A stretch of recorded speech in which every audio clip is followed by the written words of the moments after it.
I remember sitting down in a conference room and watching this purple and blue FPS game on console and scratching my head and saying, was this really going to be it? Was this going to be the thing that defined Xbox?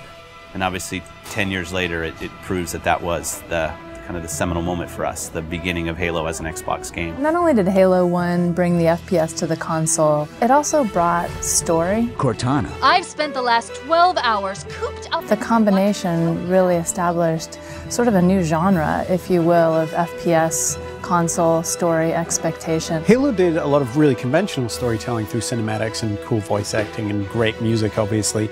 But I think some of the storytelling that happens in Halo that's most inspiring to me is the storytelling that happens through the environment in the sandbox. While you were hit with all this great fiction that you could really kind of delve into and try to understand more about, at the same time you could just pick it up and play. All of that kind of came together to make a game that had not necessarily was completely different than what previous shooters had done, but got all of its individual formulas so excellently perfect. You had this incredible first-person shooter experience that I don't think anyone had ever even come close to before it. Halo was the beginning of me playing console games with my friends, and that's still how I always think about it.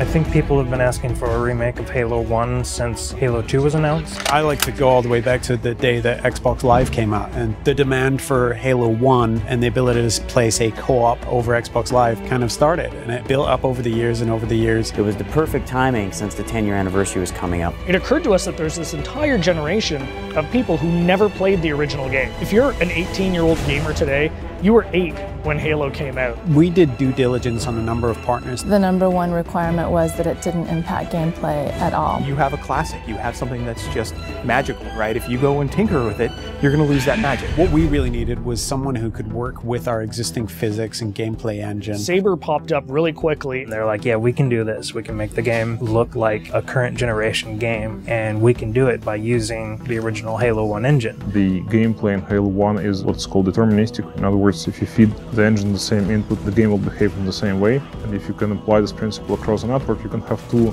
game worlds completely in sync. So rather than simulate Halo's original gameplay or Halo's original physics, we're able to actually use them completely. So the car is nice and shiny, but the engine is fairly old, but so we had to make sure that it all kind of fits together.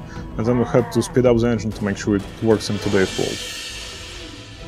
We've done some deliberate things. The library is easier to navigate now. We use lighting and textures to make it a little bit simpler. The pillars are covered in holograms on one side, or they're more decorated on the other side. From what we've noticed, it actually seems to help people that aren't familiar with the library figure out where they're going. Truth and Reconciliation is one of the best examples I can give. If you come to that first interaction and then you make your way towards a cliff, you can look up and see this unbelievable skybox. And so having all these updated graphics has really made the game, to me, just more immersive. I still remember the first time I saw someone switch to graphics. I didn't know that was actually going to be a feature until I saw someone do it. In a lot of ways, it was a very, very fine balancing act. Because again, we're running all the original Halo 1 animations, so it's the original Halo 1 skeletons for those characters needed to be rebound into the updated meshes that we had brought over from Halo Reach and from Halo 3. For example, the Elite actually has an elongated neck, so they're a little bit more squat and compact. Cracking the case in 30 seconds. Welcome back, sir. We'll have you battle ready stat. Master Chief's iconic, and he has to look like a hero, and he has to look just right. Chief's armor was a tough process. We went back and forth on that for a long time. Well, originally, we were using a Mark V armor that's built in the multiplayer component of Reach. We just kept coming back, and it just didn't look like Master Chief. The first stuff we put out around E3, I think the forum reaction was instantly, Chief looks wrong, his visor's too big, the color's all wrong. Some people thought we were doing it intentionally as a retro. If you saw the original Chief from like 1999 era, he had a really tall, very matte reflective helmet. It actually looked similar to that. The thing about this group working on this project is that we are very, very passionate about getting this right. We iterated on that probably 6-7 months before we finally got a final Chief's armor that I think looks awesome. One of the #1 asks that we had for a Halo remake was we want co-op over live. The original Halo 1 campaign experience had already been designed for cooperative play. You notice when you were getting out of the initial cryotube, there's actually 2 cryotubes for the first cinematic. It definitely creates another challenge for us when you're playing with somebody else, but we obviously wanted to support that. The code base was built 10, if not 15 years ago, so we had to figure out how this code base is structured, how it was designed. We had a lot of people work really long hours to make it happen and to really really code it ultimately from scratch. It's pretty seamless, so you'll go into the campaign lobby, and there you'll see your friends who are online playing the game. You fire off an invite to a friend, and they'll be able to join you, allowing you to play what was originally a split-screen cooperative campaign experience, now across live.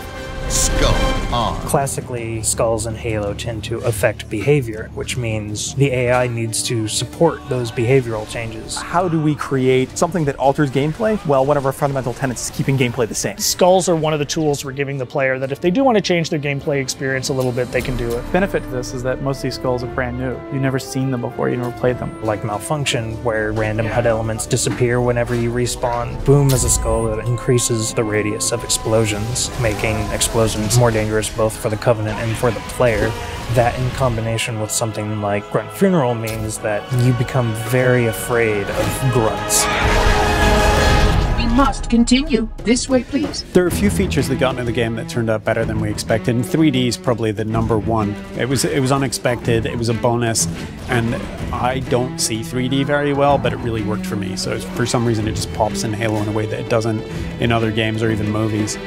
Yeah, I'd say the feature that surprised me the most was Connect. So we've got a number of voice commands throughout the course of the game. Things like grenade, reload. At a point during the game when you're playing, you can say analyze, and this mode comes up where you can almost capture items. So you move your cursor over, say, an elite or a grunt, and in the library, you can go in there and see the things you've captured, move the model around in 3D, and it gives you a bit of a breakdown and explanation of what those characters are.